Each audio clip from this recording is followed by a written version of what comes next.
அனைவருக்கும் வணக்கம். Theni Senthil real estate, Senthil Ganesh பேசுகிறேன். இப்போ நம்ம பார்க்குற பிளாட்டு தேனி மாவட்டம் தேனி பூதிப்புறம், அதுக்கு பக்கத்தில் வாளையாத்துப்பட்டி, அதுக்கு பக்கத்தில் வெங்கடேஸ்வரா நகர்னு ஒரு லே அவுட் பிளாட் போட்டிருக்காங்க. போட்டு 2-3 வருஷம் ஆயிடுச்சு. இங்கே பார்த்தீங்கன்னா ஒரு 1200 சதுரடி, அதாவது 46க்கு 26 அந்த சைஸில் வடக்கு பார்த்த ஒரு layout plot, DTCP approved plot விற்பனைக்கு வந்திருக்கு. இங்கே மார்க்கெட்டு பார்த்தீங்கன்னா 350லேருந்து 4 லட்ச ரூபா வரைக்கும் மார்க்கெட் ரேட் இருக்குது.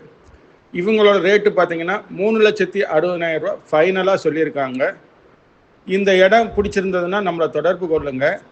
தொடர்ந்து நமது சேனலை பாருங்கள், சப்ஸ்கிரைப் பண்ணுங்கள், நண்பர்களுக்கு ஷேர் பண்ணுங்கள். நன்றி, வணக்கம்.